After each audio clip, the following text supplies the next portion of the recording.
नमस्कार,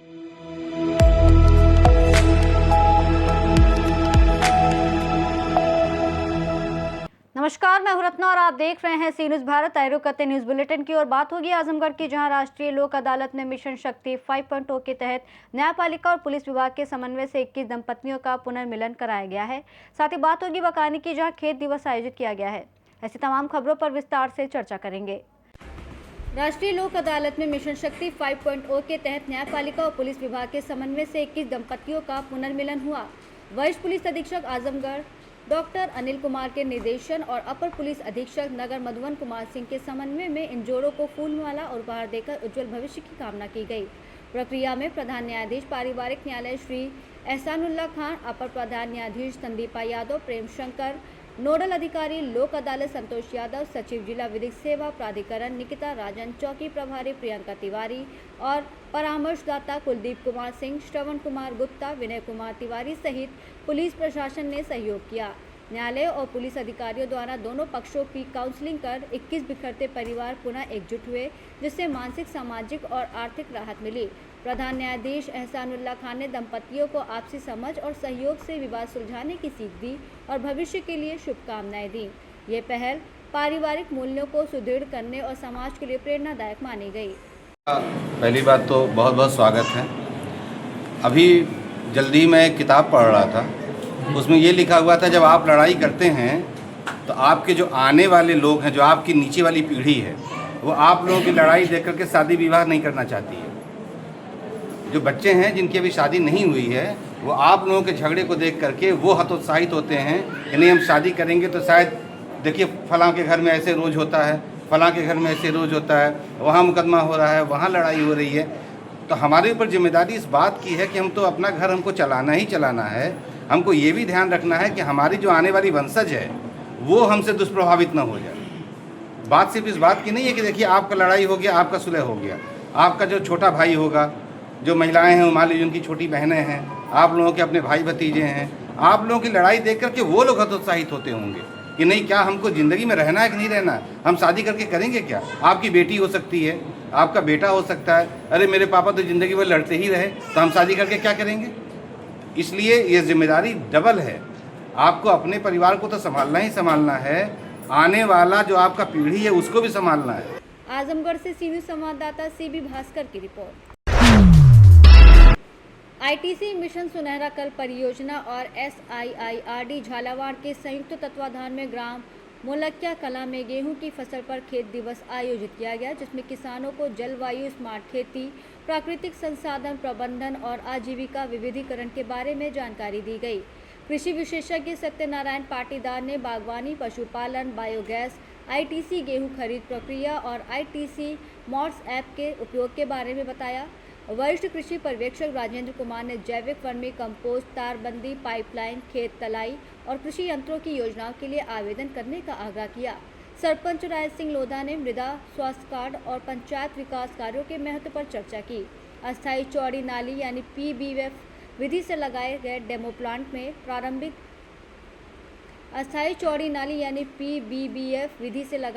प्लांट में पारंपरिक खेती की तुलना में 8 से 10% अधिक उत्पादन प्राप्त हुआ। इस कार्यक्रम में 73 किसान शामिल हुए और आईटीसी मिशन सुनहरा कल के माध्यम से झालावाड़ के 280 गांव में क्लाइमेट स्मार्ट विलेज कार्यक्रम द्वारा किसानों को जलवायु अनुकूल खेती का मार्गदर्शन दिया जा रहा है। बकानी से सी न्यूज संवाददाता रमेश चंद्र की रिपोर्ट। बलिया में सहतवार थाना अंतर्गत पूरब टोला का मामला सामने आया है, जिसमें सदर कोतवाली पुलिस ने दुष्कर्म आरोपी को गिरफ्तार किया। पीड़िता के अनुसार आरोपी ने नौकरी का झांसा देकर 6 सालों तक दुष्कर्म किया। गर्भवती होने पर बेरोजगारी का बहाना बनाकर दवाई से गर्भपात कराया और बाद में नेवी में नौकरी लगने के बाद शादी से मुकर कर गाली गलौज करने लगा। बलिया से सी न्यूज संवाददाता JP तिवारी की रिपोर्ट। बारह में रविवार को कोटा रोड स्थित सीनियर हायर सेकेंडरी स्कूल के मैदान में ब्राह्मण युवा संगम और ब्रह्म भोज का आयोजन होगा और इसका उद्देश्य ब्राह्मण समाज के 16 घटकों को एक मंच पर लाना, समाज में एकता बढ़ाना और युवाओं को सामाजिक गतिविधियों से जोड़ना है। आयोजकों ने बताया कि 12 और आसपास के क्षेत्रों से हजारों विप्रजन शामिल होने की उम्मीद है। कार्यक्रम की तैयारियां अंतिम चरण में है, जिसमें पंडाल, बैठक व्यवस्था, पेयजल, पार्किंग और भोजन प्रसादी के विशेष इंतजाम किए गए हैं। प्रेस वार्ता में समाज के कई प्रमुख सदस्य मौजूद रहे। मंच के द्वारा ये कार्यक्रम किया जा रहा है, क्या कुछ व्यवस्था है, क्या कुछ उद्देश्य को लेकर ये कार्यक्रम? आगामी 15 मार्च 2026 को हायर सेकेंडरी ग्राउंड में जो ब्राह्मण युवा संगम एवं ब्रह्मभोज का आयोजन किया जा रहा है, उसका मुख्य उद्देश्य है सभी ब्राह्मण घटक जो है उनको एक मंच पर लाना, एकता और समन्वय स्थापित करना। इसमें क्या यूजीसी को लेकर भी कुछ किया जाएगा? इसमें हम यूजीसी को लेकर भी मांगे रखेंगे। हम ब्राह्मण समाज यूजीसी का पुरजोर विरोध करता है और पूर्व में भी हमने कई आंदोलनों में साथ दिया है, ब्राह्मण समाज ने 12 में भी। तो हम कल भी यूजीसी के विरोध में अपनी बात रखेंगे। कितने लोगों की संख्या? लगभग 4 से 5 हज़ार लोगों की जुटने की उम्मीद है। यूजीसी के अलावा और क्या मुद्दे? और मुख्य उद्देश्य, हमारा सबसे बड़ा उद्देश्य यही है कि हम सभी ब्राह्मण समाज को एक मंच पर लाएं और एकता और समन्वय का परिचय दें। नाम बताइए अपना। नीरज नयन शर्मा। 12 से सी न्यूज संवाददाता पंकज राठौर की रिपोर्ट। बिजनौर में कथित साइको शोएब को पुलिस ने गिरफ्तार कर लिया है। बता दें कि आरोपी ने 2 मुस्लिम परिवारों और बाद में संघ कार्यकर्ता विपिन चौहान के घर पर हमला किया था। आरोपी ने पड़ोसियों के घरों पर हमला करने के बाद भागने की कोशिश भी की थी। थाना धामपुर में क्षेत्र में एक पुलिस मुठभेड़ हुई है, जिस संबंध में मुख्य क्षेत्राधिकारी धामपुर द्वारा अवगत कराना है कि आज दिनांक 14/3/26 को पुराना धामपुर निवासी अमित शर्मा जी के यहाँ एक पड़ोस का ही युवक शोएब उनकी छत पर चढ़कर उसके द्वारा काफी तोड़फोड़ की गई। इस संबंध में अमित शर्मा जी के द्वारा दी गई तहरीर के आधार पर थाना धामपुर पर उचित धाराओं में अभियोग पंजीकृत किया गया है तथा आरोपी शोएब को पुलिस हिरासत में लेकर समय लगभग 2 बजे जब पुलिस पार्टी द्वारा 4 व्हीलर से सीएससी ले जाया जा रहा था, तभी आरोपी शोएब द्वारा बगल में बैठे एक हेड कांस्टेबल की पिस्टल को छीनकर वो भागने का प्रयास करने लगा और उसे जब पुलिस पार्टी द्वारा रोकने को कहा गया तो उसके द्वारा फायर किया गया, जिससे सरकारी वाहन में गोली लगी और सरकारी वाहन का रेडिएटर क्षतिग्रस्त हो गया। पुनः उसे पिस्टल नीचे डालने को कहा गया तो उसके द्वारा पुनः फायरिंग की गई, जिससे पुलिस पार्टी बाल बची। आत्मरक्षा तो पुलिस को भी फायरिंग करनी पड़ी, जो शोएब के बाएं पैर में लगी और जिससे शोएब घायल हो गया और उसे तत्काल उपचार हेतु सीएससी रवाना किया गया। प्रकरण में सरकारी पिस्टल को बरामद कर अन्य आवश्यक विधिक कार्रवाई अमल में लाई जा रही है। बिजनौर धामपुर से सी न्यूज संवाददाता फैजान की रिपोर्ट। हापुड़ के थाना बाबूगढ़ क्षेत्र में थाना पुलिस और जनपदीय स्वाट टीम ने संयुक्त कार्रवाई करते हुए 2 दिन पहले अभय इलेक्ट्रॉनिक गोदाम में हुई विनोद पाल की हत्या का खुलासा करते हुए हत्यारोपी को गिरफ्तार किया। अभियुक्त की निशानदेही पर आला कत्ल चाकू, मृतक का जला हुआ मोबाइल फोन, आरोपी के रक्त रंजित जले हुए कपड़े और घटना में प्रयुक्त मोटरसाइकिल बरामद किए गए। गिरफ्तार आरोपी ने स्वीकार किया कि विनोद पाल द्वारा उसे गोदाम पर बुलाकर कुकर्म करने के कारण क्षुब्ध होकर उसने विनोद पाल का गला रेत कर हत्या की थी। बाबूगढ़ थाना क्षेत्र में जो बछलौता रोड पर अभय इलेक्ट्रॉनिक्स के गोदाम के ऊपर जो उसके ओनर रहते थे, 11 तारीख उनके साथ धारदार हथियार से गले पर वार करके उनकी हत्या हुई थी। अपराध एवं अपराधियों के विरुद्ध जीरो टॉलरेंस की उत्तर प्रदेश शासन की नीति के अनुसार हम लोगों ने इसमें अपनी टीमों को लगाया, जिसमें स्वाट टीम लगाया, बाबूगढ़ पुलिस थाने की टीम लगाया। इस घटना को तुरंत ही 10 घंटे के अंदर हम लोग को लीड मिल गई थी और आज अभियुक्त की गिरफ्तारी हुई है। अभियुक्त ऋतिक पुत्र मुन्नू जो छपकौली का रहने वाला है, इसकी गिरफ्तारी हुई है। उसने पूछताछ में बताया है कि मृतक व्यक्ति द्वारा उसका लैंगिक शोषण किया गया था और घटना के दिन उसका करने का प्रयास किया गया था शराब पी करके, इसलिए उसने उसकी हत्या की धारदार हथियार से। अभियुक्त की निशानदेही पर आला कत्ल चाकू की बरामदगी हुई है, जो कि घटनास्थल के पास उसने फेंका था झाड़ियों में। अभियुक्त का जला हुआ मोबाइल और उसके जो घटना करते समय उसने कपड़े पहने थे उसको छपकौली नहर की पटरी पर जला दिया था। उसकी निशानदेही पर वो अवशेष, जले हुए मोबाइल के अवशेष और कपड़ों के अवशेष हम लोगों ने बरामद किए हैं। साथ ही साथ वो अभियुक्त मोटरसाइकिल से आया था, उसकी एक मोटरसाइकिल रिकवर हुई है। इस तरह से पूरी घटना का अनावरण करते हुए उसको जेल भेजा जा रहा है। अन्य विधिक कार्रवाई प्रचलित है। हापुड़ से सी न्यूज संवाददाता सचिन सागर की रिपोर्ट। लखीमपुर खीरी जिले की तहसील मोहम्मदी में गिरिराज मैरिज लॉन पर पंडित दीनदयाल उपाध्याय प्रशिक्षण महाअभियान के तहत भारतीय जनता पार्टी द्वारा मंडल प्रभारियों और कार्यकर्ताओं का सम्मेलन आयोजित किया गया। उद्घाटन सत्र में भाजपा का इतिहास और विकास विषयक व्याख्यान जिलाध्यक्ष अरविंद गुप्ता ने दिया।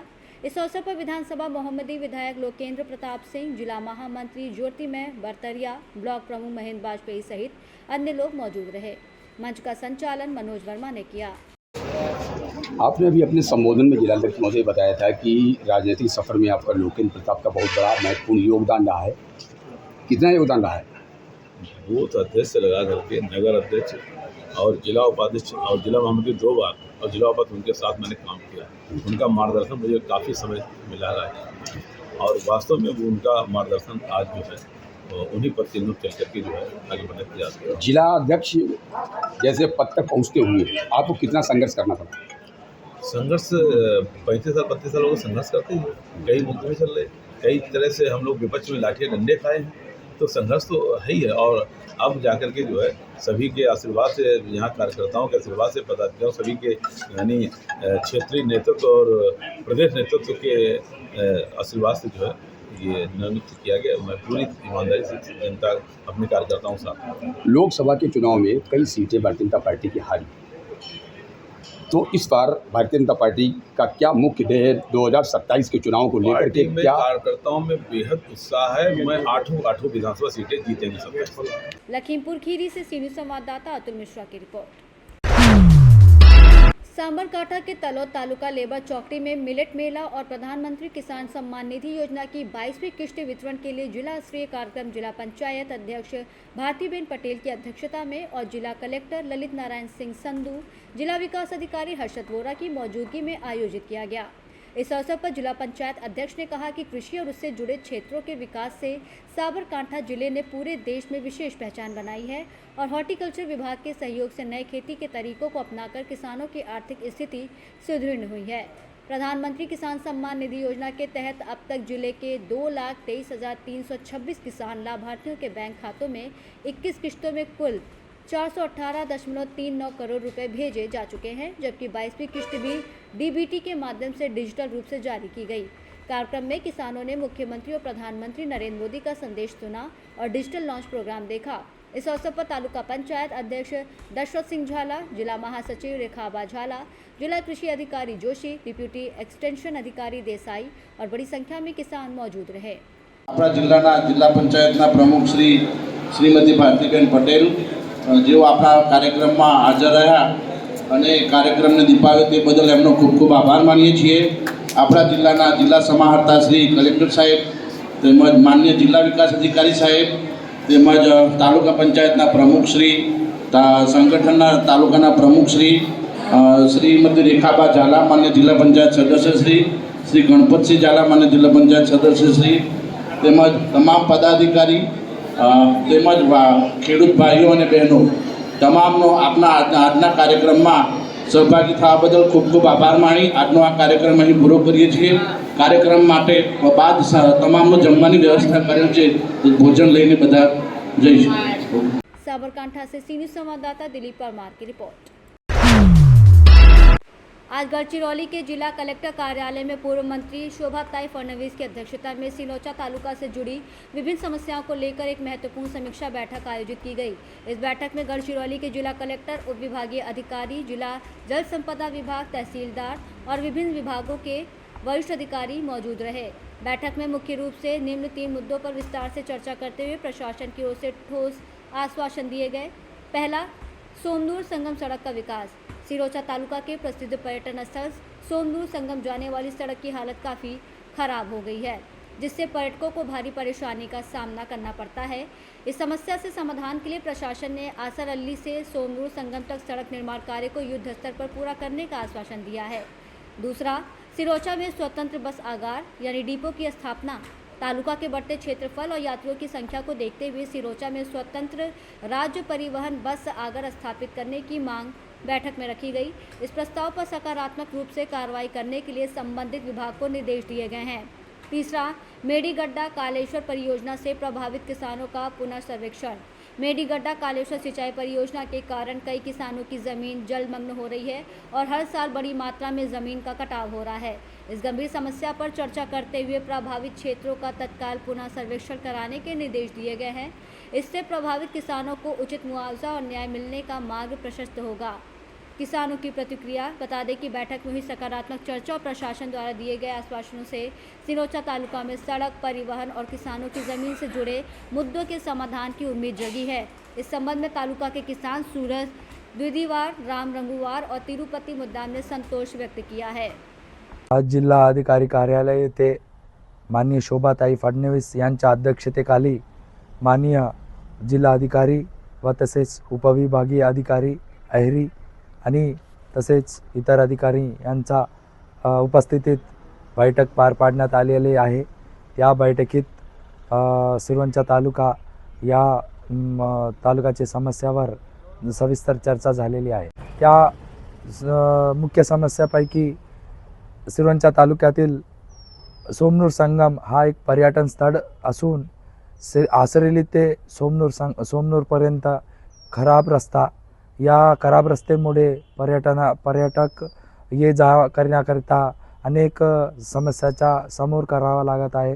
या समस्यावर आम्ही माननीय शोभाताई फडणवीस यांच्या अध्यक्षतेखाली आम्ही प्रश्न मांडण्यात आले असता जिल्हाधिकारी साहेब त्यांच्या सकारात्मक अशी साथ दिलेली आहे।